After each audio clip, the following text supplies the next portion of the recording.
do I even have to say it? Disney remakes suck!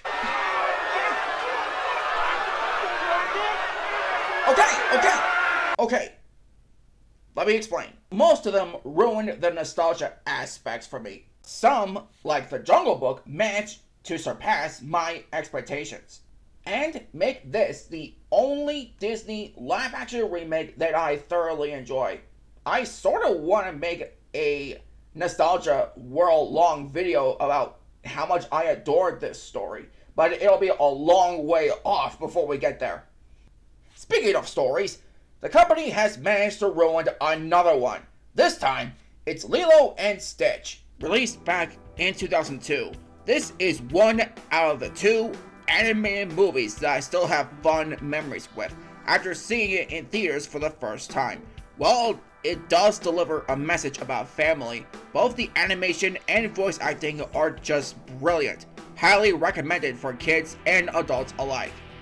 For granted, I have not seen the live-action remake of Lilo and Stitch back in 2025, mainly because of controversy. To prepare for the animated film's release, there are 3 video games prior to it. One for the GBA that takes place after the movie and different gameplay choices, and Trouble in Paradise for both PS1 and PC that loosely follows the movie's events, while the gameplay being heavily inspired by Crash Bandicoot! But the one we're looking at here is the prequel spin-off for the PlayStation 2. It was going to be called Experiment 626, Stitch on the Loose, but that title ended up being in a Disney Adventures magazine of all places.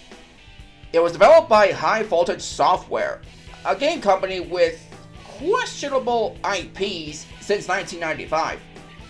This is something that I was preparing for at the time of the remake came out, but that ended up being a year late. Better late than never, I suppose. But does this game still hold the nostalgia aspect that I wanted after all this time? Keep a close eye out, because this is my review of the movie tie-in game Stitch Experiment 626.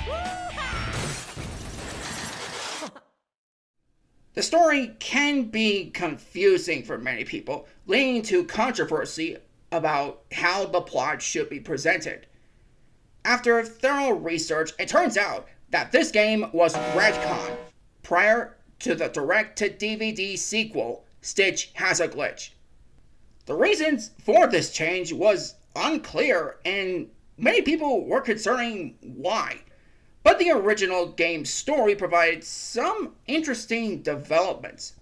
Thankfully, the game manual clarified these plot points.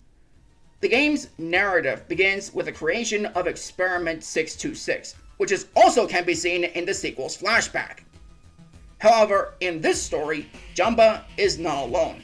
Experiment 621 is also present, observing him as a sibling should. Wait a minute! I don't remember 621 appearing in the animated movies or the Lilo and Stitch TV series. What happened?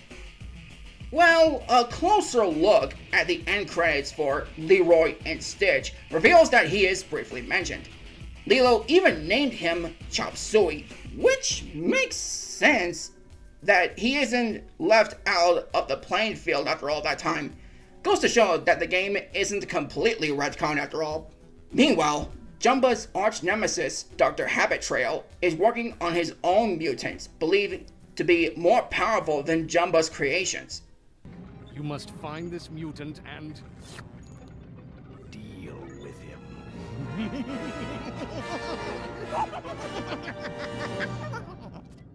From behind the scenes, Captain Gantu and the United Galactic Federation are closely monitoring both scientists to see if either makes a significant breakthrough. Thankfully, the game picks up the story from here. My efforts to prove myself greatest genetic scientist through experiments such as 621 have met with little success. Jumbo realizes that his progress with 621 has been less successful, but in turn, he was constantly been rejected for higher results, basically. But he has high hopes for Experiment 626. As instructed, Stitch embarks on a dangerous mission not only to collect DNA samples, but also to prove his worthiness to Dr. Jumba Chukiba. Oh, we can go to new worlds. We can gather different DNA samples, and I can create new genetic experiments. I'm sorry. Can I hear that line again? And I can create new genetic experiments. Bro, I know you're an evil scientist, man, but your English still needs work. 626, get moving!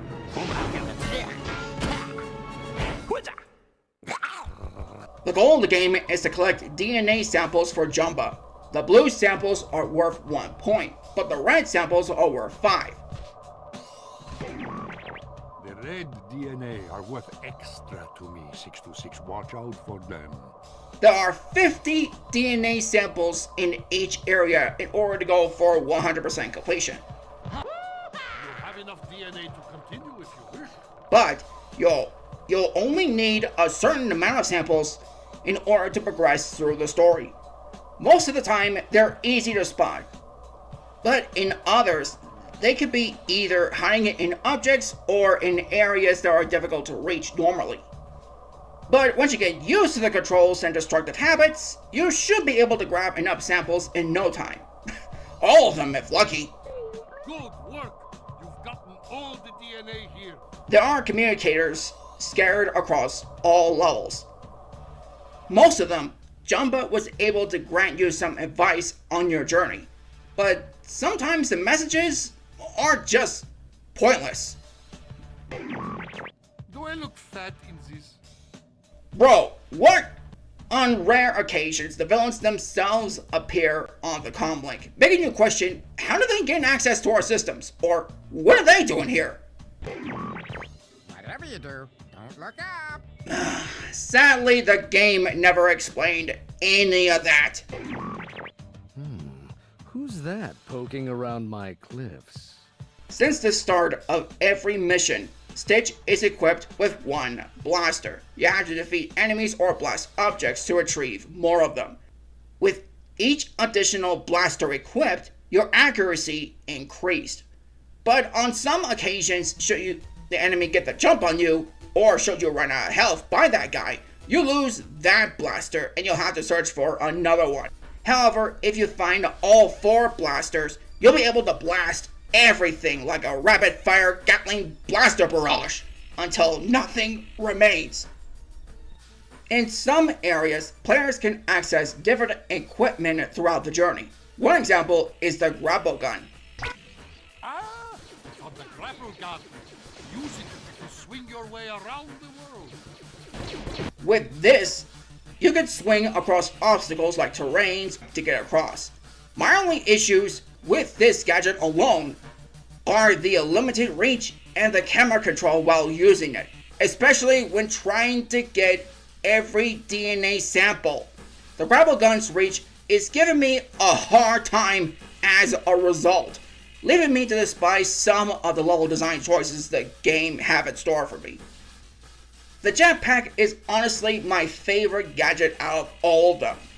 When equipped, you can fly through large portions of the level without causing you too much trouble. The only catch is the pack has a limited supply of fuel.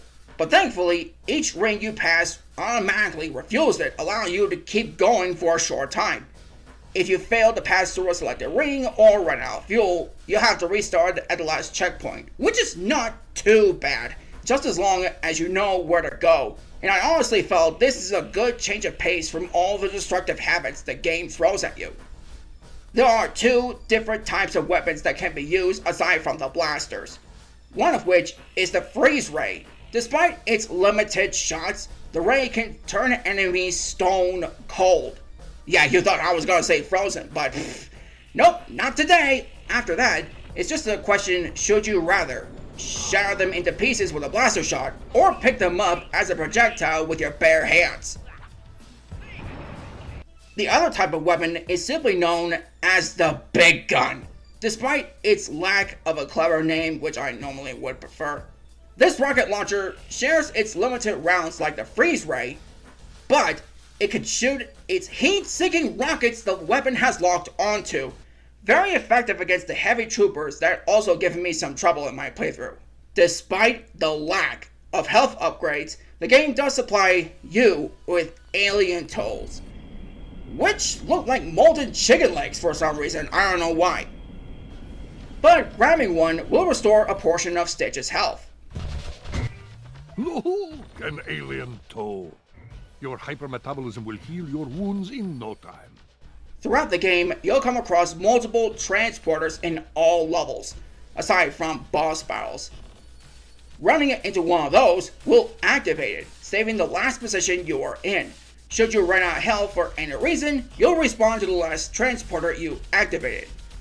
It was useful for the most part unless you accidentally activated one when trying to get to a DNA sample but landed on the transporter instead, which happened to me a lot. If that happens, you have the option to restart the entire level through the pause menu. Not only that the transporters are deactivated, but the DNA samples you've already obtained can be saved over, which is a huge relief to be fair. There is a useful power-up that can be found if you find yourself surrounded by enemy forces. If you find a lightning bolt and grab it, it doesn't allow you to summon lightning bolts. Oh well. But instead, it allows Stitch to be invulnerable for a short time. The only secrets that you can find in the game are the movie reels. There are 7 film reels in each stage. Most of the time, the reels can be obtained by following squid butts around. That could be one of the squids of the ancients, legend says. They'll lead you to great treasure. No, wait, no. That looks like a generic robo-squid bot. Follow it! But on rare occasions, the reels can be found in hidden areas that are hard to spot, or hiding in objects that are easily destructible. The reels themselves can be used in the secrets menu, by using a certain amount to purchase them. As a reward for your efforts, both the movie clips from the animated movie and random trailers for that movie will be unlocked too. But I honestly felt it was a bit too spoiler-ish, for those who haven't seen it already. I was singing here. Word of advice, just see the movie on Disney Plus, or get yourself a copy on DVD or on Blu-ray. You're welcome, Marinette! The best level for me is Hotspot. This level tests your skill with a grapple gun, and it's just enjoyable to play with a right amount of challenge. I even got startled a number of times due to the unstable structure of the level. Don't worry about a little heat, 626. Your polymer-enhanced skin will protect you, for the most part. I know people would think that either Stitch in Space or Error 626 is considered to be the worst level, but I thought the last jetpack level was somewhat enjoyable, and the second to last level was somewhat difficult for completion reasons. But welcome aboard! This is the worst level for me, all because of the stupid donkey-kicked level design! Whoever thought this was a good idea? All that effort to rescue Jumbo this way. Not worth it, bro! Yet, Habit Trail has also been locked up from the opposite cell from Jumbo, which makes no sense at all. I mean, I know we defeated him already, but why is he here? Again, the game never explained. Come to free you. I knew you'd come to your senses. Not worth it, bro! The cast for voice acting took some interesting choices. 2 voice actors, David Ogen Steers and Chris Sanders, have reprised their roles from the movie and are indeed the main highlight throughout this video game. Although, there are some surprises that I was able to recognize. Dr. Habit Trail is voiced by James Arnold Taylor, which completely stunned me because I easily recognize his voice from anywhere, aside from the Ratchet & Clank video games or Star Wars The Clone Wars animated TV series. Too long. So, Chumba has arrived. Excellent. All is going according to plan. Experiment 621 is voiced by Frank Welker, who is the same guy who voiced Megatron in the Transformers series. I'm honestly surprised that he managed to bring out this creepy presence and jealousy into the character. And to be honest, I like that performance more than I should. My 626, you are so great. Look, I make a DNA enhancement for my finest creation. I'm sick of it. I'm sick of it. Aside from the one level I despise so much, the level design is fine, for the most part. Even though I can't say that it blew my mind, but there is some creativity here. On one level, you can actually use the grapple gun to grapple onto beams of light to get across. At first, I was totally surprised by this fact, but it quickly became a bit irritating due to camera control. As to some levels where you have to climb around. I don't recommend this game to those who have motion sickness. Believe me, this might do it for you. This original story is deeply interesting to me, but I just wish the game wasn't retconned, aside from the obvious mistake. Jumba's fight for his love of science piqued some form of interest because he didn't want anyone disturbing his scientific research and all the things that he's doing. Yet 621 is the only experiment who is still in the show here. His constant rejection and jealousy over Stitch has been shown quite frequently. He even taunt Stitch mostly throughout the game aside from the 4th level. 621's plan to sabotage Stitch was a unique idea, but the developers actually left behind the grapple gun and the jetpack either by accident or on purpose, given the circumstances. There is just so much story potential that I think it deserves a remake from the ground up. Unfortunately, the story also suffered some serious drawbacks.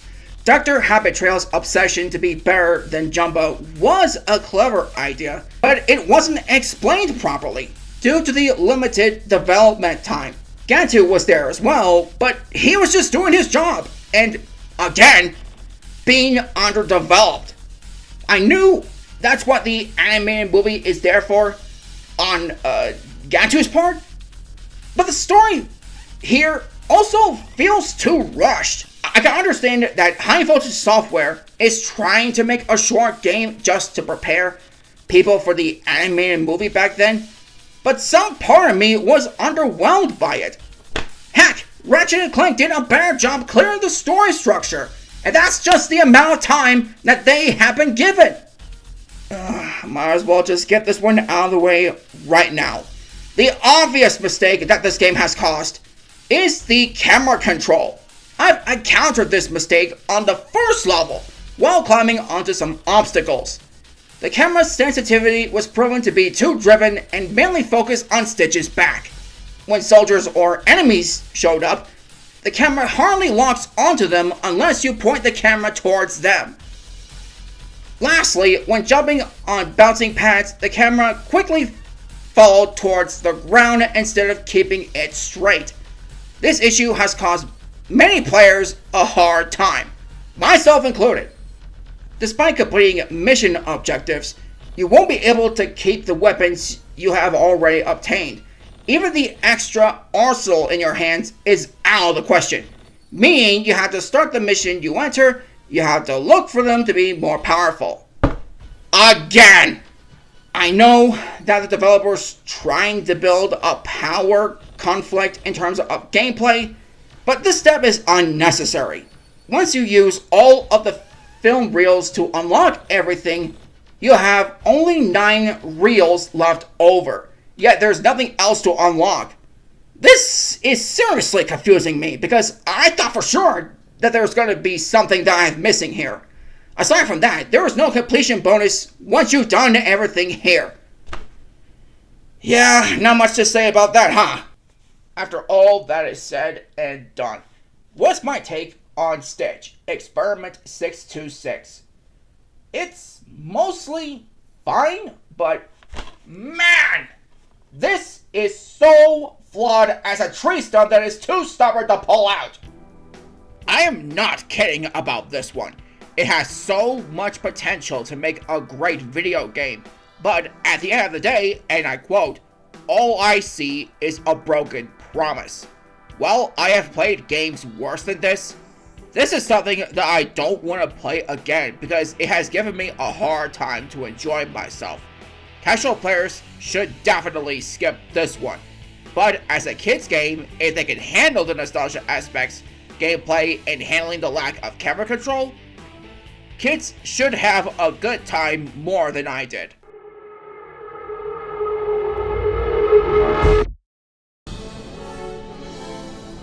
I will catch you, you little trud! Regardless of what version of the movie you would honestly prefer, either the animated original or the live-action remake, what matters is the message that is being taught to its audience, and somehow both versions managed to pull it off. In all honesty, I still prefer the animated original because of several reasons. It's okay to those who prefer the remake better. I won't criticize you for that. As long as kids are having fun while learning from the film's originality like this one, it can make a big impact. And speaking of which, next time we're diving into anime territory for the first time, with a certain character that many fans of the Shoujin Jump line would recognize. Whew. Believe me, you don't want to miss this one. While I'm getting ready for that, it's finally time for me to install some security systems. Hopefully this should do it. Thanks again for watching and have yourselves a good day. Don't forget to like, comment, and subscribe for more.